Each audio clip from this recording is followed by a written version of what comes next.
A gente hoje então inicia o nosso estudo com esse tema: quando há cisão em sua decisão. Esse estudo está inspirado na palestra do guia número 32, que chama Decisão. Esse é um dos temas mais importantes na nossa vida, porque o tempo todo nós estamos tomando decisões, mesmo que a gente não se dê conta que estamos fazendo isso. O tempo todo a gente toma uma decisão, seja de ir ou voltar de algum lugar, de entrar numa relação, de sair de uma relação, como decisões que são sutis. Por exemplo, dar atenção a determinados pensamentos, dar atenção para determinadas crenças. É muito sutil. No momento em que a gente está desatento dessa vida interior, parece automático, como se eu não tivesse escolha, como se eu não pudesse fazer de outro jeito. E eu não percebo o momento em que eu dou essa energia, o momento em que eu concordo com aquele julgamento que foi feito, que ele aparece. É muito contraditória as várias correntes filosóficas que falam das escolhas, né? Há muitas correntes que dizem da liberdade do homem, outras que falam desse determinismo humano, que o homem não tem escolha, que ele está determinado a agir com as suas heranças emocionais, biológicas. E o que a gente tem entendido é que, sim, é verdade que quanto mais inconsciente tiver o homem, menos liberdade ele vai ter. Quanto menos ele se conhecer, mais ele vai ser escravo desses impulsos inconscientes, que vão nos arrastar. E a gente é arrastado por forças que a gente vê acontecendo, ou às vezes a gente se percebe depois que a decisão já foi tomada dentro de nós. Essa é uma visão de Hellinger que eu trouxe aqui também para a gente dar uma olhada. Mas quanto mais consciente eu tiver, quanto mais atento eu tiver a esse mecanismo, a essa dinâmica emocional, a essa dinâmica sensória, a essa vida interna, quanto mais atento eu tiver a isso, mais eu tenho chance de ter autonomia e dizer, embora eu tenha uma força enorme dizendo para mim, não vá, não vá, eu faço uma escolha, eu vou. E quando eu não consigo me dar conta, eu tomo esses impulsos como lei. Por exemplo, uma pessoa que nasce numa família onde a forma de amor dessa família é assim: se eu te amo, eu sofro junto com você. E a forma de amor, então, ela é definida pelo sofrer juntos. Significa, nós estamos sempre juntos. E esse é o nosso destino. Então são pessoas, né? Esse é um caso de uma família que tem um pai e uma mãe doentes, limitados, realmente com sofrimentos emocionais e físicos muito sérios, né? Comprometidos, e tem ali os filhos que ficam em torno desse sistema, que participam desse sistema e com essas crenças. Então qualquer um ali no sistema que começa a sofrer, a família toda se junta e é assim que eles comungam a forma de amor. Então, não é fácil para um dos filhos ir embora. Para esse filho ir embora, casar, né? Uma das filhas conheceu um rapaz e, por ironia do destino, não é só casar e morar ali do lado, ou no prédio vizinho, no andar de baixo. O convite dessa pessoa que apareceu na vida e que tem uma profissão em outra cidade é para levá-la para outra cidade. Então veja bem o conflito. Agora ela está tendo que lidar com essa culpa de que casar, em alguma medida, representa abandonar a família. Isso é muito comum. Às vezes não precisa nem chegar em casos extremos assim, mas é muito comum que pais ou mães se sintam abandonados quando os filhos começam a encontrar alguém que leve a sério. De forma que, se esse filho não tiver muito consciente dessa pressão que ele já recebe como uma crença em forma de lei nesse sistema, se ele não tiver muito consciente disso, ele vai começar a recusar propostas, boicotar relacionamentos, porque, em alguma medida, isso parece errado. Que eu estou infringindo uma lei sistêmica, né? Uma crença que ela não foi tomada como certa de forma inconsciente. É assim que eu aprendi, é assim que é o amor. Fazer diferente disso significa, ou pode significar, desamor, o que vai gerar muita culpa. Se a pessoa não estiver muito certa desse desejo para poder fazer essa escolha, ela corre o risco de deixar de fazer um caminho de alma, de liberdade, para poder se dedicar a um amor doentio, a um amor infantil, né? De ficar ali comungando numa prisão e considerando ainda que isso é amor. Ganhei uma balinha aqui para minha garganta, que hoje não está legal.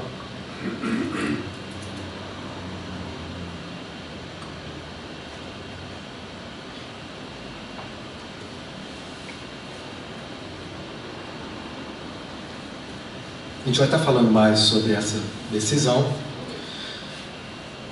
Mas antes, nessa palestra, o guia trouxe uma observação que a gente vai incluindo nessa reflexão. Então eu vou ler na íntegra as primeiras palavras dessa palestra. Ele sempre inicia essa palestra, as palestras sempre inicia com essa saudação. Saudações em nome do Senhor. É assim que ele se apresenta toda vez que ele vai começar uma palestra.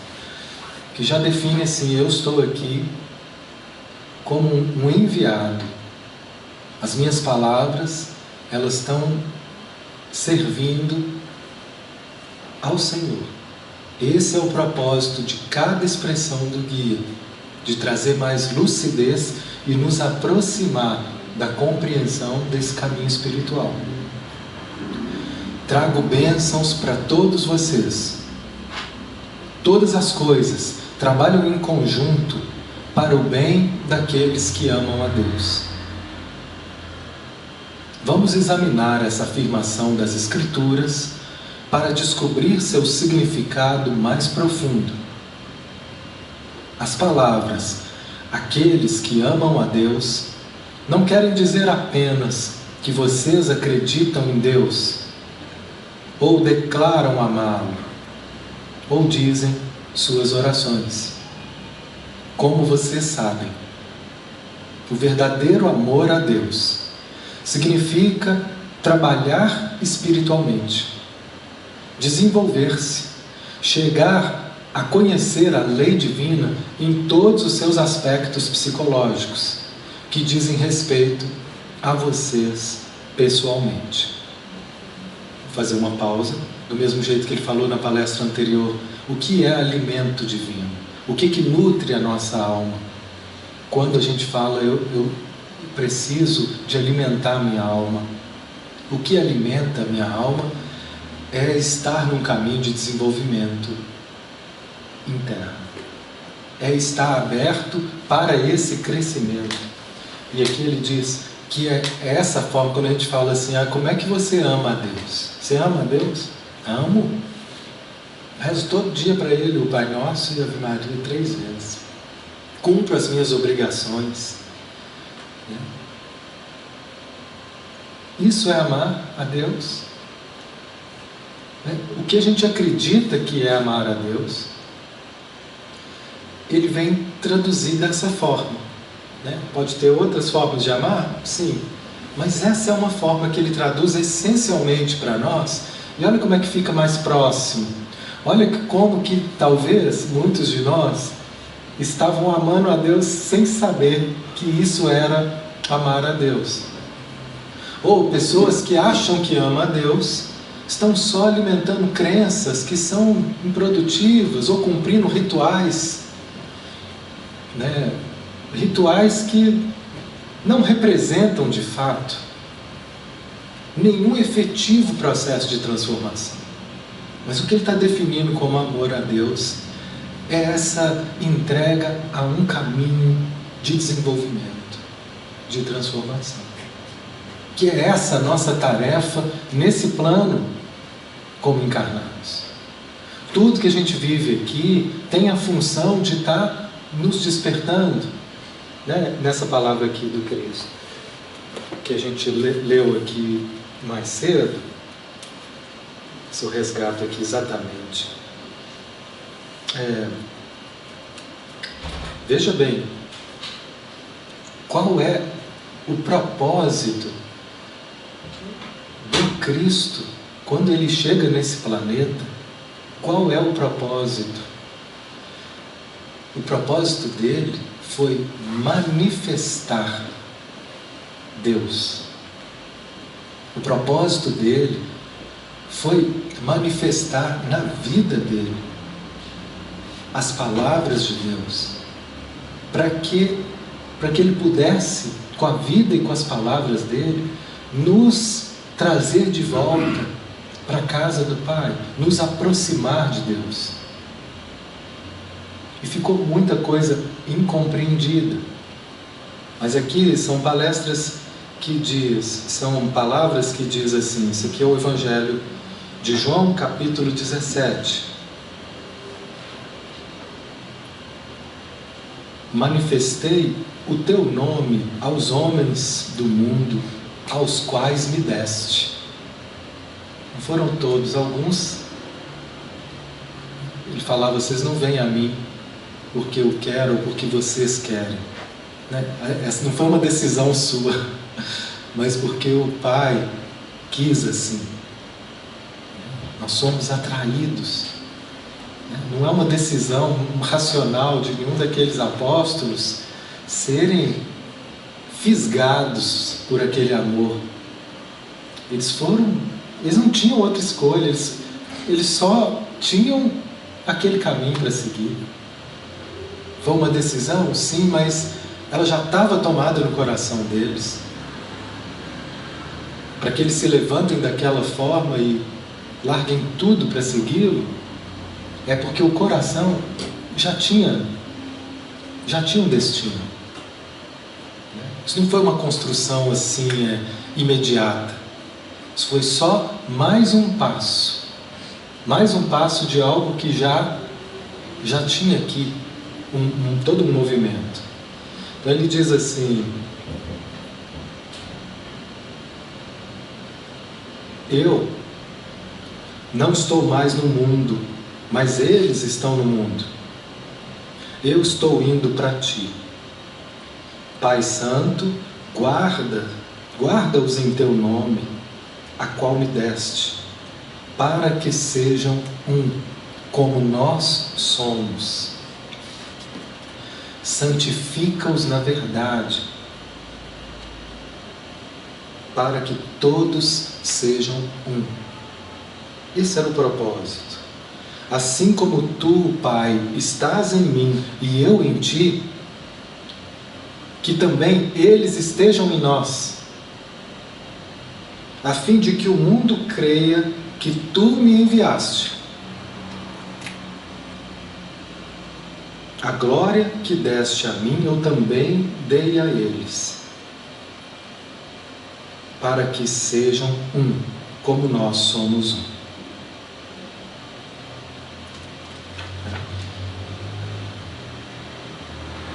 Tinha uma outra parte que ele diz assim: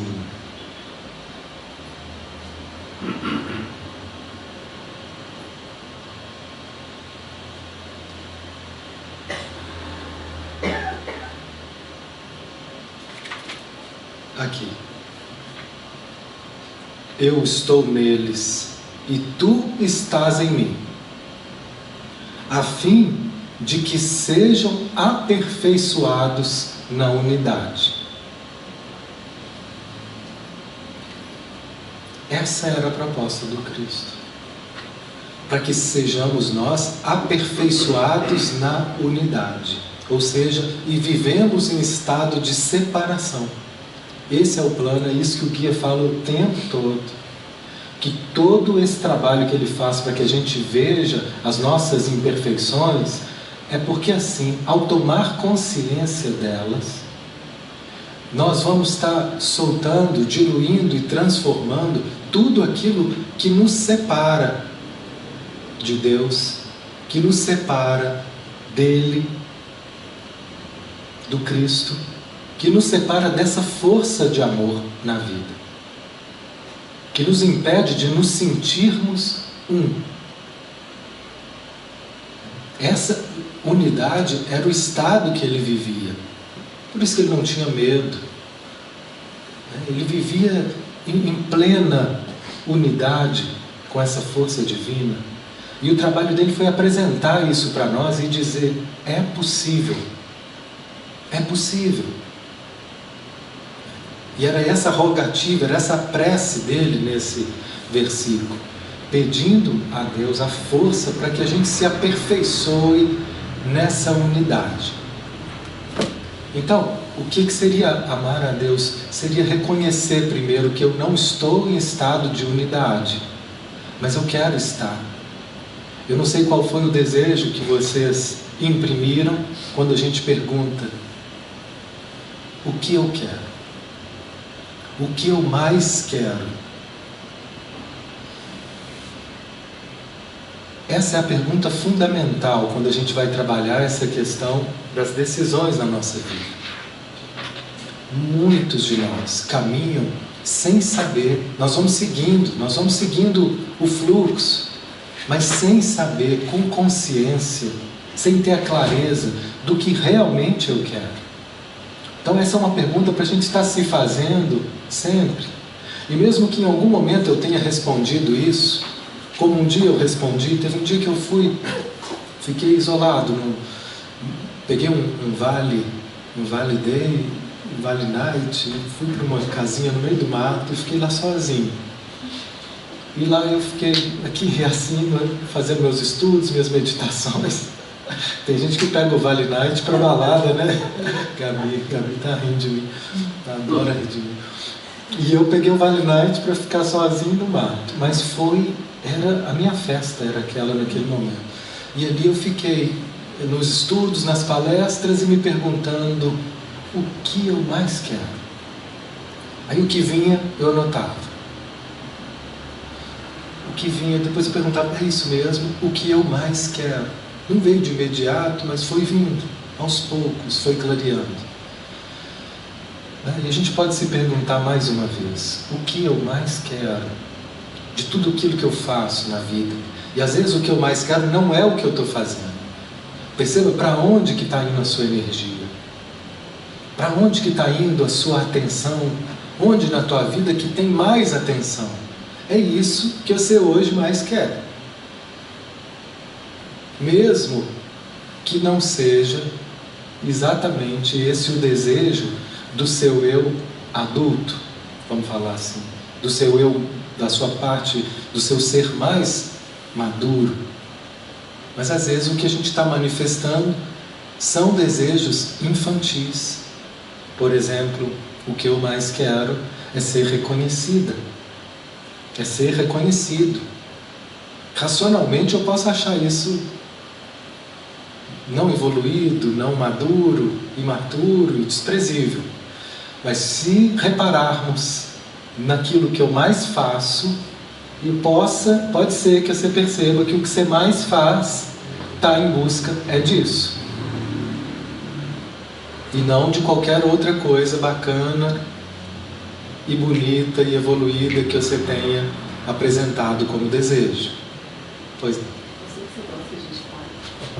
Engraçado que você fala isso da energia. Eu estou super numa energia de trabalho. E na hora que eu falei, na hora que eu vejo o que eu mais quero é parar de trabalhar. O que eu mais quero é parar de trabalhar. Veio isso. A primeira. Aí eu falei, poxa, parar de Eu trabalhar. estou na energia do trabalho. Estou trabalhando. E quando eu pergunto o que eu mais quero, parar de trabalhar. Olha que interessante. Foi a experiência dela. Então, embora possa existir e está sendo manifestado aí um desejo de trabalho, e você gosta? Gosto muito. Mas, e pode ser que aí tenha algo divino, já que você gosta, pode ser que isso realmente seja uma função da sua alma, onde através desse trabalho você vai estar promovendo algum tipo de serviço, né, para a humanidade. Quando a gente acha esse trabalho que nos realiza, né, geralmente essa é a vontade de Deus para a nossa vida. É cumprir o desejo, a maior realização do nosso coração. Não é algo externo, não é algo que não nos faça feliz. É justamente o que mais me realiza. Mas aí começa então esse trabalho de investigação. Se eu estou trabalhando muito, tendo sucesso, prosperidade, realização no que eu faço, amo o que eu faço, como é que vem essa palavra? De onde que vem essa palavra?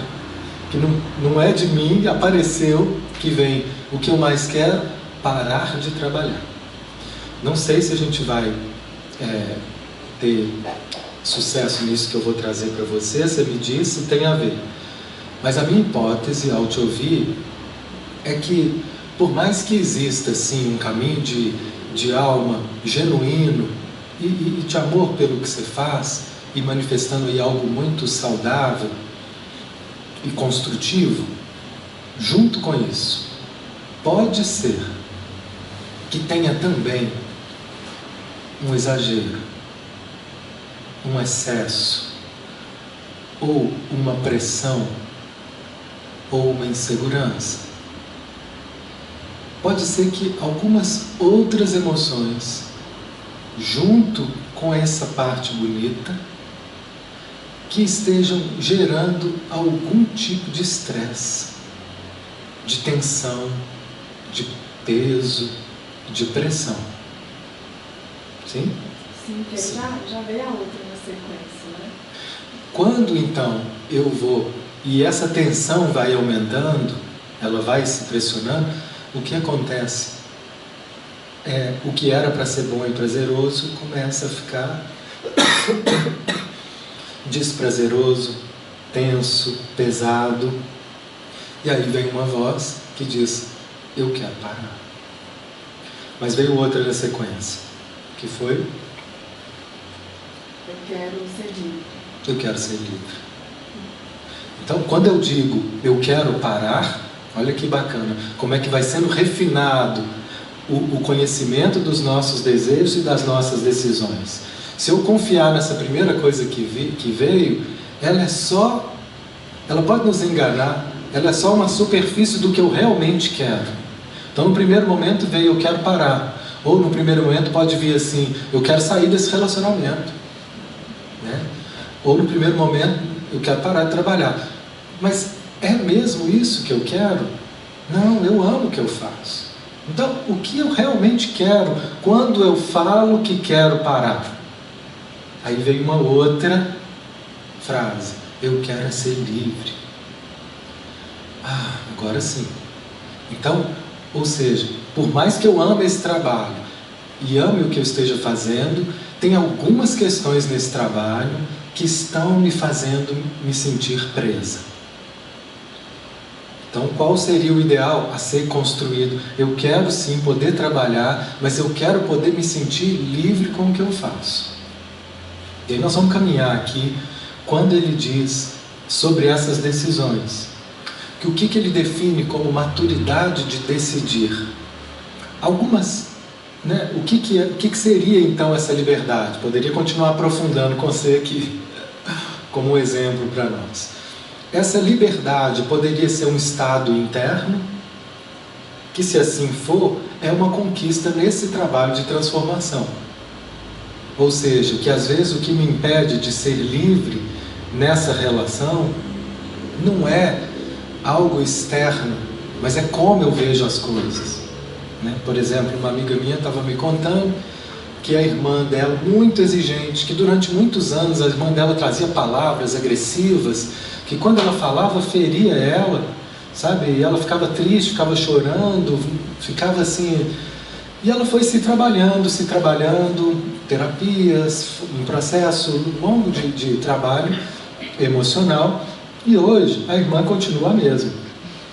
E a irmã outro dia pediu para ela fazer, olha, eu quero que você faça isso para mim. E ela foi lá e fez. Passou lá na casa dela, pegava, regou as plantas, pegou aquilo e foi embora. E a irmã dela ligou. Quando ela atendeu alô, a irmã dela já começou a berrar. Você esqueceu de entregar aquele negócio. Ela tinha uns 6 itens para fazer, ela fez 5. Mais um ela esqueceu.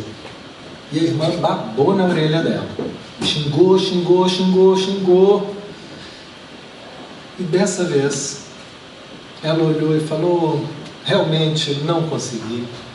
Mas é assim mesmo, a gente não consegue tudo na vida. A irmã dela deve ter ficado com mais ódio ainda. Dessa vez não foi possível. É assim mesmo, a gente não, tem hora que não vai dar para fazer tudo. A irmã dela louca, babou no telefone e desligou. E ela, ó, tranquila. Ela não precisou, não grita, não precisou nem falar, não fala assim comigo, não. Ela, ó, era dela, o desespero era da irmã. Ela não tomou para si. Ó, eu estou livre, eu estou liberada. Isso não me prende, isso não me pega. Sabe como o conceito de liberdade para a escolha, ele é muito relativo. Então ela, ó, seguiu livre da carga negativa que a irmã chegou e despejou nela. Como ela não pegou nada, não ficou com nada. Não tomou nada para si, ela não se ofendeu com aquilo, né? E assim, a gente também podia citar um outro exemplo, como os primeiros cristãos, era proibido falar de Jesus. E eles falavam em muitos locais, eles enfrentavam a morte, a prisão, tudo. E alguns deles eram presos, literalmente levados a prisões. E lá, trancados em celas, eles diziam, agora eu sou um prisioneiro do Cristo. Então se eu estava lá fora pregando, agora aqui preso, assim foi com Paulo e com vários discípulos, eu continuo pregando para os presos. Eu continuo. Onde eu estiver, eu vou continuar falando. Então, quem é que te prendeu?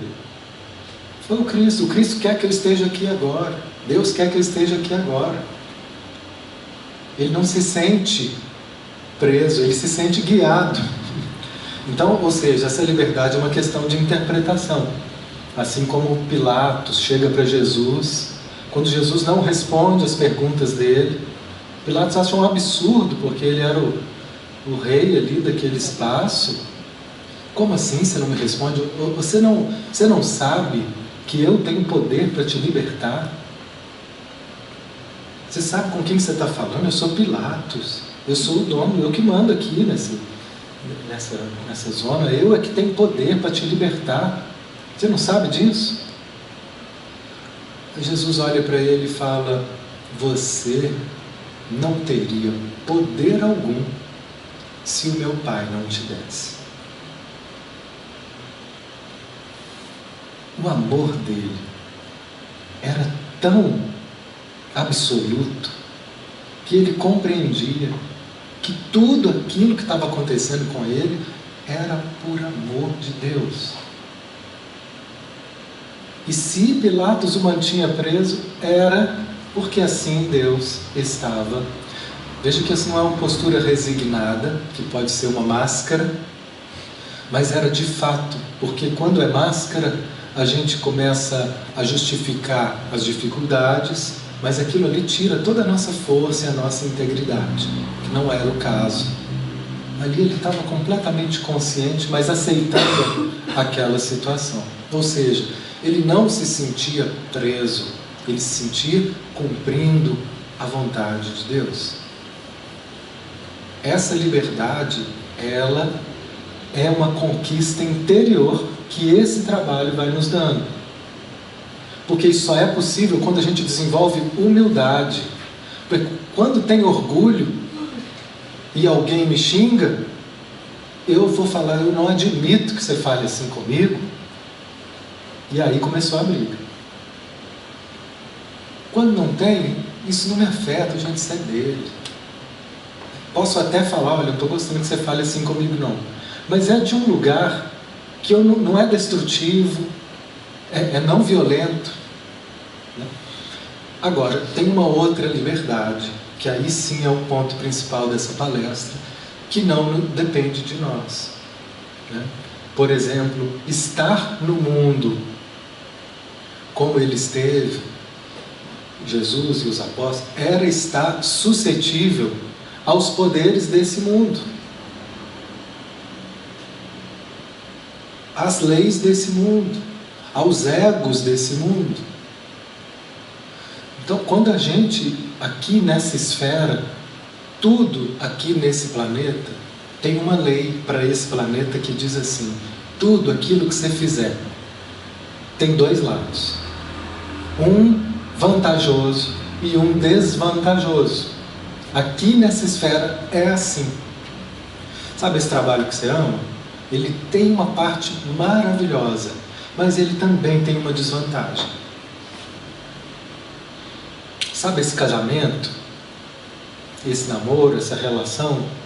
Ela pode ser ótima em vários pontos, mas ela também é desvantajosa. Sabe, ter filhos é lindo, é muito bom, uma das coisas mais preciosas que eu podia fazer aqui nesse plano. Mas ele também tem uma desvantagem. Isso me tolhe em muitos aspectos. Estar numa relação monogâmica pode ser bom. Você consegue aí ter um nível de profundidade, desenvolver uma estrutura, né, familiar, se a tarefa for trazer filhos. Mas também tem uma série de desvantagens. Nos coloca numa condição. E está livre, não ter ninguém. Tem também vantagens de ser livre, de sair, de transitar, de conhecer muita gente, muitos lugares. Mas por outro lado, a desvantagem de às vezes não aprofundar com ninguém, porque eu fico em outro nível. Então essa é uma lei desse plano. E na nossa imaturidade, nós queremos, isso é que ele chama assim, isso é um roubo espiritual, isso é uma falcatrua espiritual nossa, que é querer só as vantagens, querer só as partes boas da relação. Aí quando vem as dificuldades, não, isso não quero. Do trabalho, da relação, ou de qualquer caminho espiritual, de qualquer lugar que você frequente, vai ter coisas ótimas, pode ter, né, coisas ótimas, mas sempre vai ter também uma dificuldade.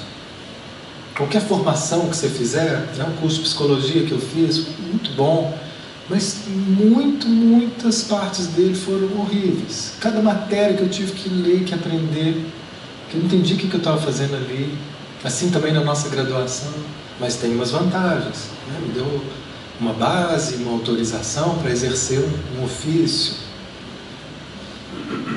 Então, para que a gente possa desenvolver aqui uma escolha madura, nós precisamos acolher as desvantagens, aceitar as desvantagens de cada escolha.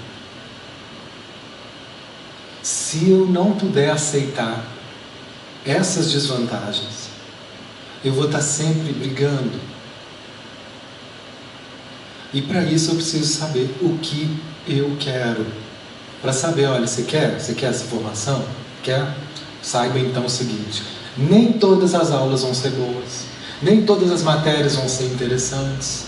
Você quer essa relação? Quer namorar? Então saiba, olha, vai ter hora, e a gente sabe disso racionalmente. Vai ter hora que não vai ser legal, vai ter hora que não vai ter tesão, vai ter hora que a gente vai perder a conexão, vai ter hora que vai ter incompreensão, vai ter hora que vai ter hostilidade, vai ter hora que talvez existam outras pessoas que pareçam mais interessantes. Vai tudo isso. E você quer? O que você quer? Estar casado, gente, é um decidir constantemente. É voltar e decidir. Não adianta ter dito sim lá no dia e assinado um papelzinho e o carimbo do juiz. Isso não vai segurar nada se a gente não decidir constantemente. Porque um lado decidiu, mas outros, eles vão, assim, decidindo outras coisas, né? Como você trouxe, assim, vai vindo vozes que começam a decidir ir embora. Tem muitos casamentos que acabam sem a pessoa ter comunicado que acabou. Quando ela vai dizer que acabou, já tinha acabado há muito tempo, porque a pessoa já saiu, ela decidiu sair. Ela foi embora, mas só não comunicou, porque isso aconteceu só internamente, foi se deixando levar por um caminho diferente dessa escolha de estarmos juntos ali. Tem gente que acha que é impossível manter essas escolhas e reafirmar essas escolhas, mas o maior desafio, porque a gente cria uma imagem fixada dos outros, como a gente cria de nós. Mas se a gente se abrir para a possibilidade que todo momento, né, que eu não conheço essa pessoa, que são só faces dela que eu conheço, e que algo novo pode surgir e ser construído, a gente pode estar reafirmando essas decisões.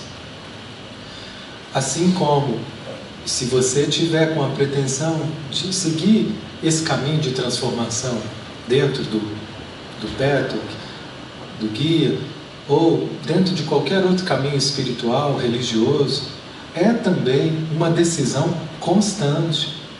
É por isso que o Cristo falou: Pai, o pão nosso de cada dia, dai-nos hoje. Não é o pão da semana, é o pão de hoje. Ou seja, todo dia, dai hoje o pão. Amanhã vou ter que buscar esse pão de novo.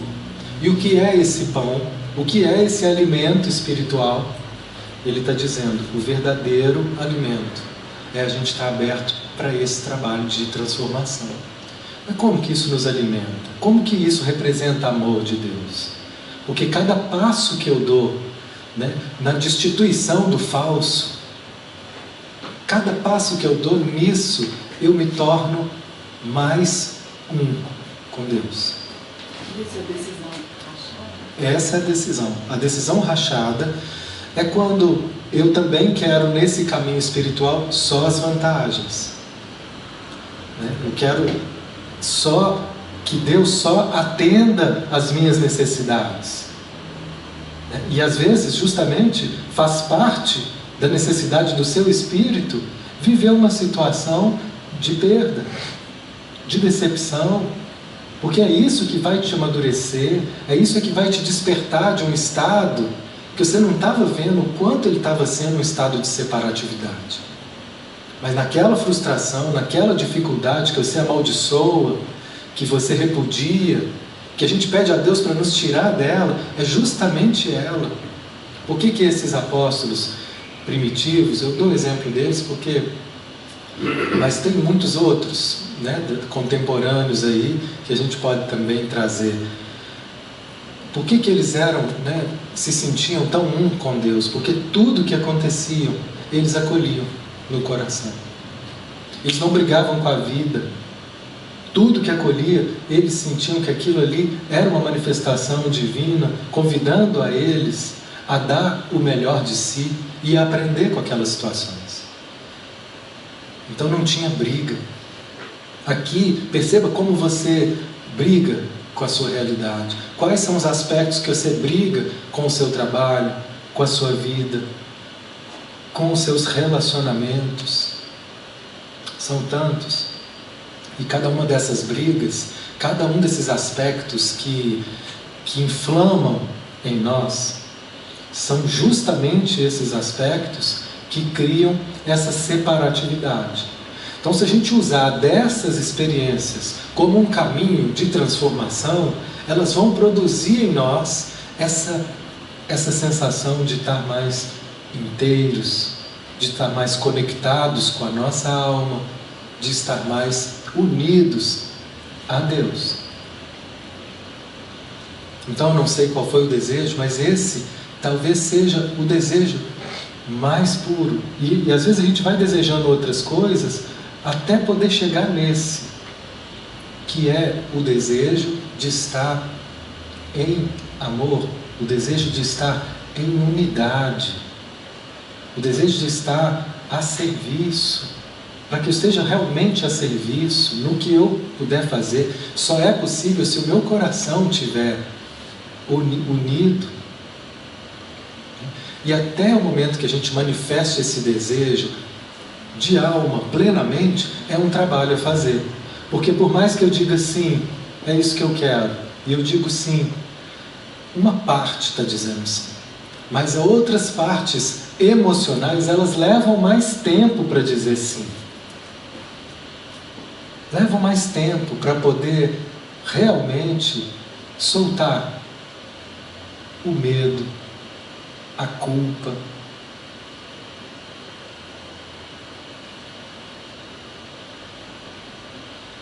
O guia diz assim: a maioria dos seres humanos é incapaz de tomar decisões definidas e maduras, e é por isso que a alma sofre, porque se instala uma desordem na alma.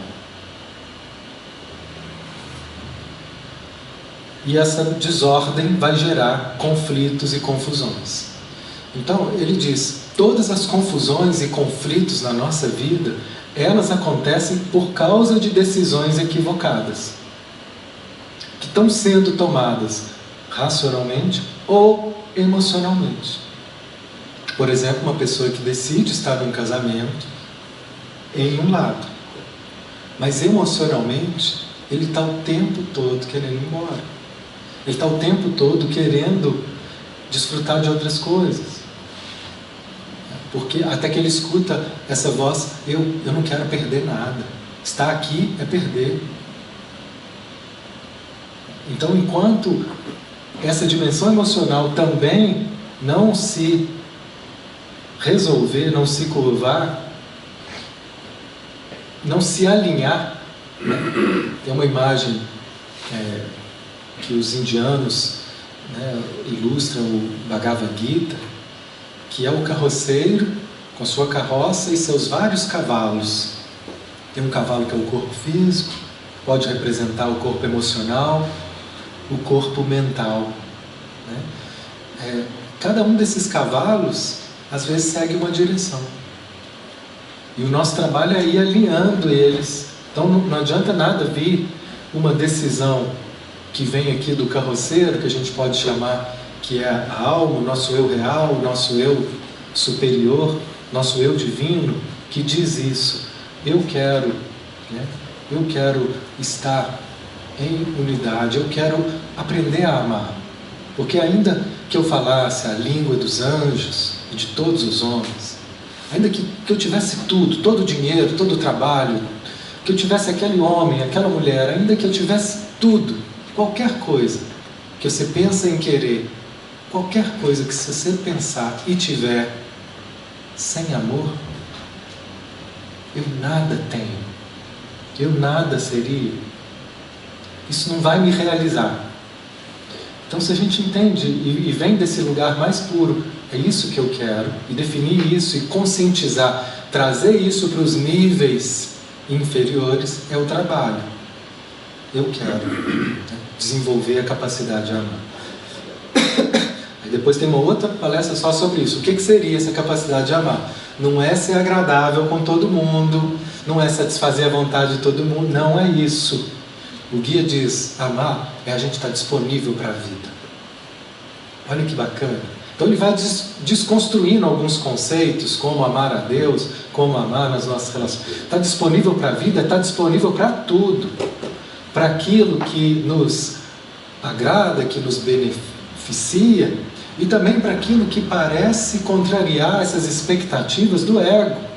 Porque o ego é que criou um modelo de certo e de bom para as relações. Essa moça, por exemplo, ela tem um modelo de que amar é sofrer junto. Aí ela está vivendo uma situação e vê que o namorado dela não está sofrendo junto com ela. E aí ela fala, ele não me ama. Porque ela criou esse modelo. Isso é amor?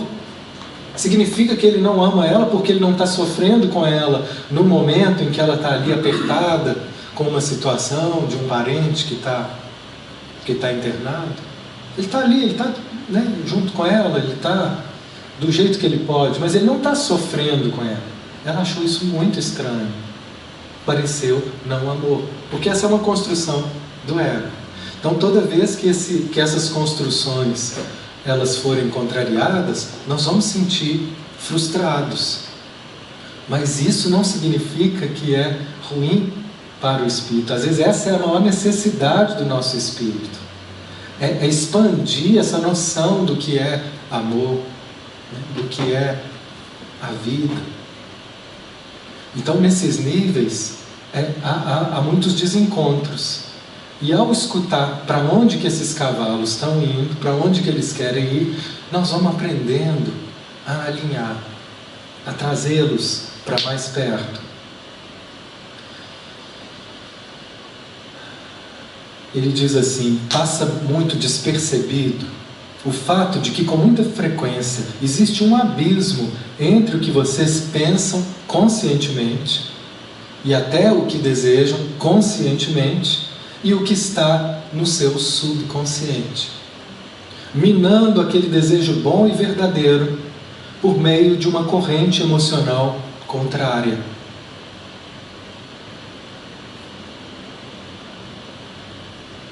Eu pus assim, eu não admito o que eu sinto. Às vezes é tão contrário essa corrente emocional que eu não consigo nem admitir o que eu sinto.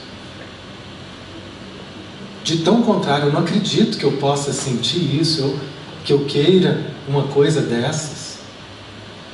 Mas é isso, a dinâmica emocional, ela é imoral.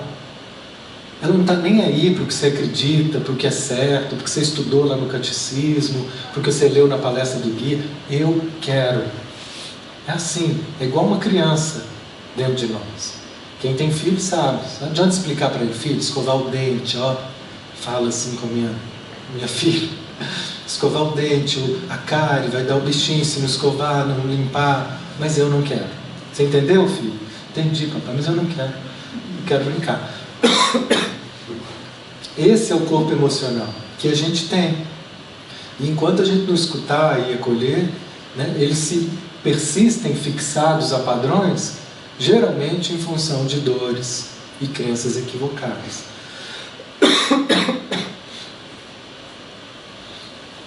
Aí outro dia ela falou assim, a mãe estava mandando ela para escovar o dente. Ela falou, mamãe, é cada um do seu jeito, mamãe. Cada um é do seu jeito. É uma coisa que a gente fala com ela quando ela está desrespeitando a irmã. Aí ela pegou aquela ideia e usou para ir. Vou escovar não, mamãe, cada um é do seu jeito. Não, filha, agora você não tem. Então, às vezes, nós vamos arrastar essas crianças, porque aqui quem manda é o adulto. Eu sou responsável por você, eu vou escovar seu dente, porque é eu que cuido. E às vezes nós vamos ter que arrastar um pouco essas dimensões emocionais nossas. Tudo aquilo que a gente estiver fazendo esforço Ai, vou ter que ler aquela palestra, vou ter que ir lá na terapia hoje, ai, ter que ir na academia, ai não, gente, começar de novo a dieta. Tudo aquilo que eu estou fazendo esforço é porque existe uma parte nossa que ainda não decidiu plenamente por aquilo. Quando nós estivermos decididos, não vai ter mais esforço. Vai fluir, fluir. Eu me entreguei, não tem mais resistência. Mas enquanto houver resistência, vai ter esforço. E algumas coisas nós vamos ter que ir nos arrastando mesmo. Eu vou arrastar esse corpo para a academia. Hoje ele vai.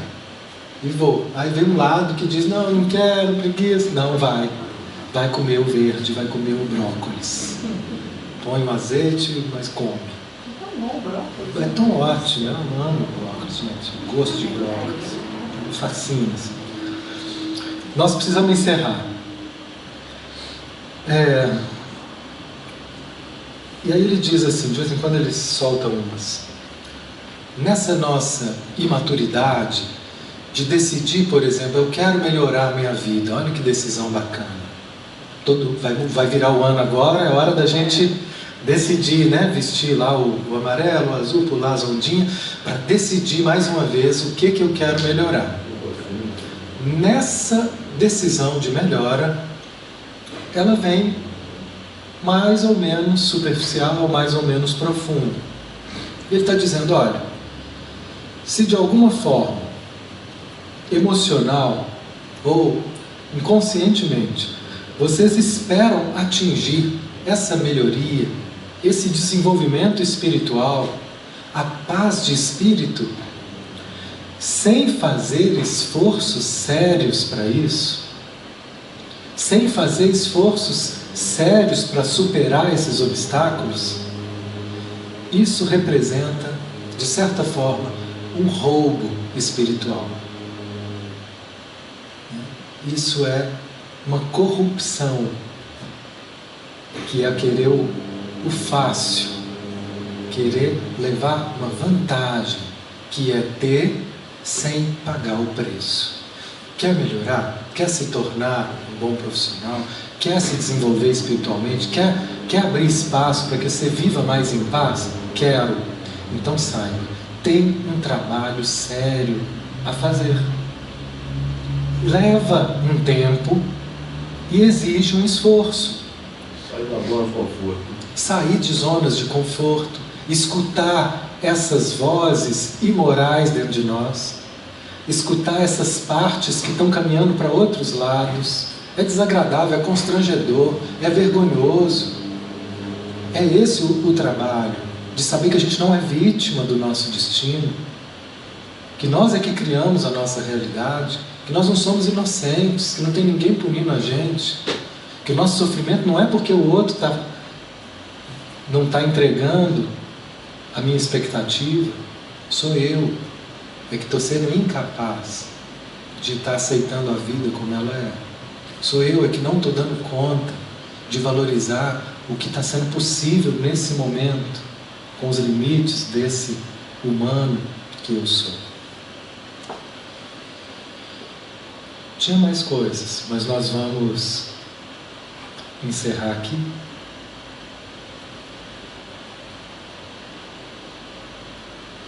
Dizendo, melhor, escutando. O que Hellinger trouxe é assim, eu descobri pelo trabalho das constelações e todo o trabalho fenomenológico que ele desenvolveu, que antes da decisão chegar ao consciente, ela já aconteceu no nível corporal. E é isso que a gente vê nas constelações, é lindo. Às vezes a pessoa não tem consciência que ela já se separou. Mas quando a gente monta uma constelação, a gente vê o representante dela vira as costas. É o corpo manifestando uma expressão da alma.